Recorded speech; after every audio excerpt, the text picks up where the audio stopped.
অবশেষে চলে এসেছি ব্যান্ডেল স্টেশন থেকে নেমে একটা টোটো ধরে হুগলির ইমামবাড়ায়। চলে এসেছি। হয়তো গেট দেখা যাচ্ছে, ওই দেখুন ওখানে টিকিট কাটে, মূলত সবাই টিকিট কেটে ওর ভিতরে প্রবেশ করতে হয়। দেখা যাক কত নেয় টিকিটটা। হচ্ছে তো 10 টাকা করে টিকিট। বিখ্যাত মানবতাবাদী দানবীর হাজী মোহাম্মদ মহসিনের স্মৃতিতে এই ইমামবাড়া 1861 সালে নির্মিত হয়। এটি তৈরি করতে সময় লেগেছিল 20 বছর বলেই পড়েছি। খরচ হয়েছিল প্রায় 2.25 লক্ষ টাকা। সেই সময়ের টাকা বুঝতেই পারছেন কত টাকা হতে পারে, কত লক্ষ টাকা, কত কোটি টাকা। এই এই ইমামবাড়াটা নির্মাণের স্থপতি ছিলেন কেরামতুল্লাহ খান। প্রধান আকর্ষণ হলো এই যে সামনে দেখা যাচ্ছে 85 মিটার উঁচু দুটি স্তম্ভ দেখতে পাওয়া যাচ্ছে। স্তম্ভ দুটি সুন্দর দেখতে লাগছে। স্তম্ভ দুটির একটি পুরুষ ও একটি মহিলার জন্য সংরক্ষিত। এই স্তম্ভ দুটিতেই 152টা করে সিঁড়ি আছে, যা পরে দেখবো। এখন এটা এই সিঁড়ি তো বর্তমানে এইগুলো একটু ঘুরে দেখি। এবার এর পিছনের অংশটা দেখবো। এই পিছনের অংশটা মূলত মোবাইল নিয়ে ঢুকতে দেয় না, এখানে ছবি তোলা নিষেধ। এখানে প্রার্থনা ঘর বলা হয় এটাকে, এখানে প্রার্থনা করে। দেখা যাক, বাড়ি থেকে সুন্দর হয়েছে, লাল লাল রঙের ঝাল লণ্ঠন দেখা যাচ্ছে সুন্দর। গায়ে বিভিন্ন রকমের নকশা করা আছে। প্রবেশ করে দেখতে হবে কতটা কি আছে। তবে মোবাইল যেহেতু নিয়ে যেতে দেয় না, তাই ভিডিও করাটা মুশকিল। তবুও আমি চুরি করে নিয়ে ঢুকে পড়েছি।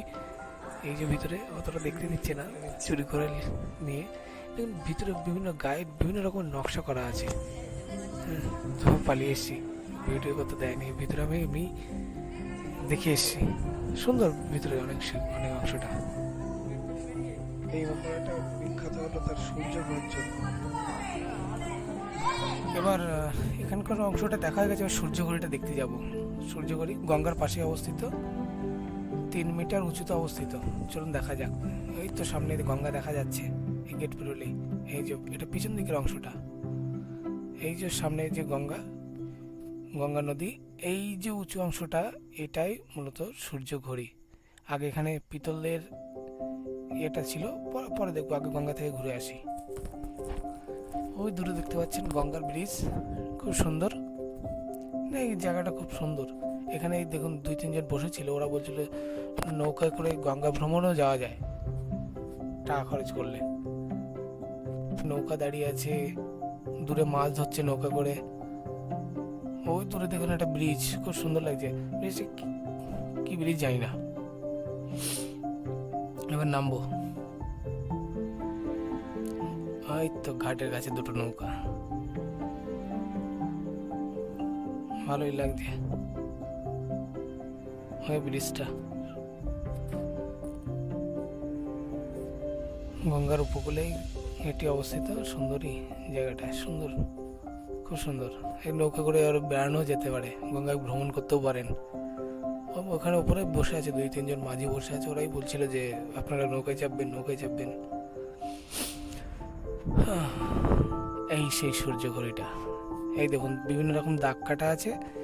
এটা মূলত ঘন্টার কাটা, মিনিটের কাটা। এই যে উপরের অংশটা না, এটা আগে পিতলের ছিল, যেটা চুরি হয়ে গেছে বলছে। এটা এই ছায়াগুলো যত বেলা যাবে, ছায়াগুলো এই একটা ঘন্টার কাটা, ঘড়ির কাটার মধ্যে তার ছায়াগুলোর মাধ্যমেই বোঝা যাবে যে কটা বাজে। এটা মূলত 15 মিনিট শর্ট আছে বলেই জানি। তবে এটার এই সূর্য ঘড়িটাই প্রধান আকর্ষণ এখানকার। এই সুন্দর এই অংশটাকে ফটো তোলার জন্য খুব দারুণ জায়গা। পরিষ্কার পরিচ্ছন্ন নয়, এটাই হলো মূল সমস্যা। এর সামনের অংশটা এই ঝর্ণা ছিল, কিন্তু ঝর্ণাটা কবেই বন্ধ হয়ে গেছে আমি নিজেও জানি না। জলগুলো সবুজ রং হয়ে গেছে। এই যে এরপরে এই উপরে মূলত এই 152টা সিঁড়ি আছে, এর ভিতরেই প্রবেশ করবো এবার।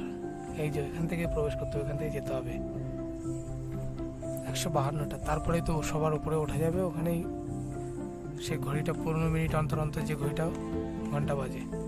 এই যে আস্তে আস্তে উঠছি। আপনাদের একটা খবর জানিয়ে রাখি যে 90-80 দশকে এটা হলো ছেলেদের অংশ, এবং ওই ধারটা মেয়েরা উঠতে পারে। তো 90-80 দশকে এখান থেকে একটা মেয়ে উঠছিলেন এই সিঁড়িতে নয়, মেয়েদের থেকে দিয়ে ওঠার পরে নিচ থেকে, এটা তখনকার এই সিঁড়িতে ওঠার জন্যই পয়সা নেওয়া হতো, অন্য কিছুর জন্য পয়সা নেওয়া হতো না। দিয়ে উঠছে, কিছুক্ষণ বাদে আওয়াজ শোনা যায় এবং পরবর্তীতে দেখা যায় সে ওই উপরের অংশটায় উঠে ওখান থেকে ঝাঁপ দিয়েছে আত্মহত্যা। এবং 90-এর দশকে এরকম প্রায় 2 জন ঝাঁপ দিয়ে আত্মহত্যা করে। তারপর থেকে এটা বন্ধ ছিল। তারপরে যেহেতু ইমামবাড়ার প্রধান আয়ের উৎস এখানে ওঠার এই সিঁড়ি ঘরে এই ওপরটায়, সেই জন্য এটা আবার চালু করা হয়। এবং সত্যি নেটে পড়েছি নাকি এখানে মাঝে মাঝে ভূতের দর্শন হয়, ভূত না, অশরীরী কোনো মানে অলৌকিক কিছু ঘটনা। ভয় ভয় করছিল একটু, উঠেই গেলাম। এই যে বাবা একদম উপরে, এই যে এই পোর্শনটা থেকে সুন্দর দৃশ্য। এই যে ওই ওই ওই ধারের অংশটা হলো মেয়েরা ওঠে ওখান থেকে। এখান থেকে দেখুন 3 তলা বলছে এই অংশটা, 152টা সিঁড়ি, সত্যি উঠতে কষ্ট হয়, পা ব্যথা করে। খুব সুন্দর দৃশ্য কিন্তু এখান থেকে দেখার জন্যে পারফেক্ট ভিউ পাওয়া যায়। এই অংশটা দেখুন, এখান থেকে গঙ্গার ওই উল্টো দিকটায় গঙ্গার নদী দেখা যাবে।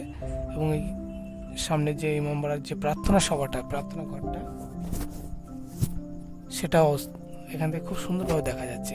এই অংশটা উঠে আপনারা এই সিঁড়িতে উঠে এখান থেকে যদি ছবি নেন, খুব সুন্দর দেখা যাবে এবং দেখতে খুব সুন্দর লাগবে। দেখুন নিচে, দেখুন এখান থেকে ঝর্ণা থাকার কথা, জলটা নীল হয়ে গেছে।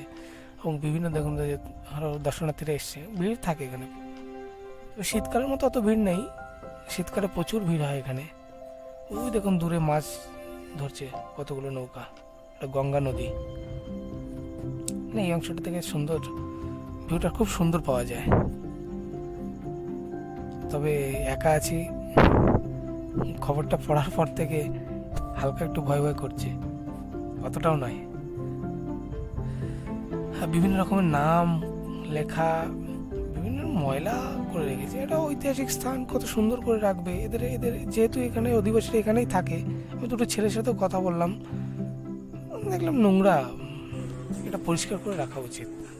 কিন্তু এদের কোনো এই দরজাটা খুলে দেখতে, ওই দিক থেকে আটকানো। ও হাঁপিয়ে গেল নাকি? কারা শিখে হবে এখানে? এটা ওদিকটা লেডিস বন্ধ, এটা বন্ধ ওদিকটা লেডিস ওই সাইডটা দিয়ে লেডিসটা ওঠে। হ্যাঁ, এই ভিউটা ভালো লাগছে, এইখান থেকে তোলো।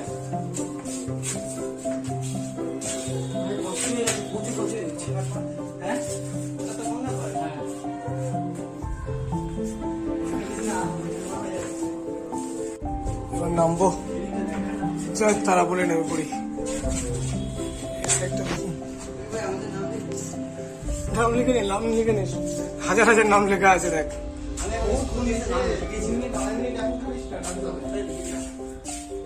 S+S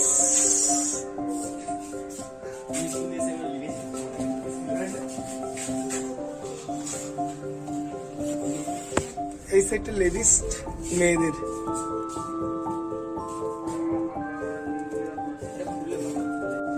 নামিয়ে দেখি কতটা নামতে হবে।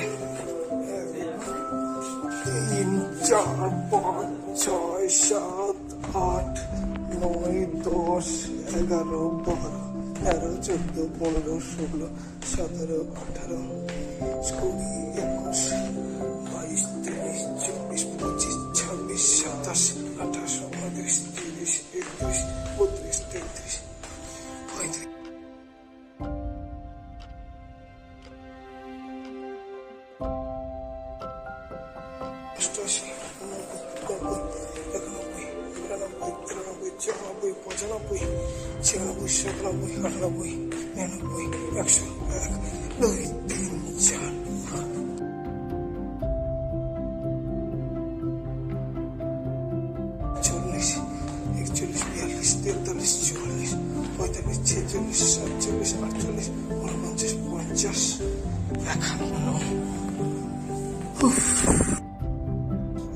অবশেষে বাইরে চলে এলাম। উঠতে বহুত কষ্ট, সত্যি কষ্ট। এই দেখুন অবশেষে চলে এলাম, এবার ফেরার পালা।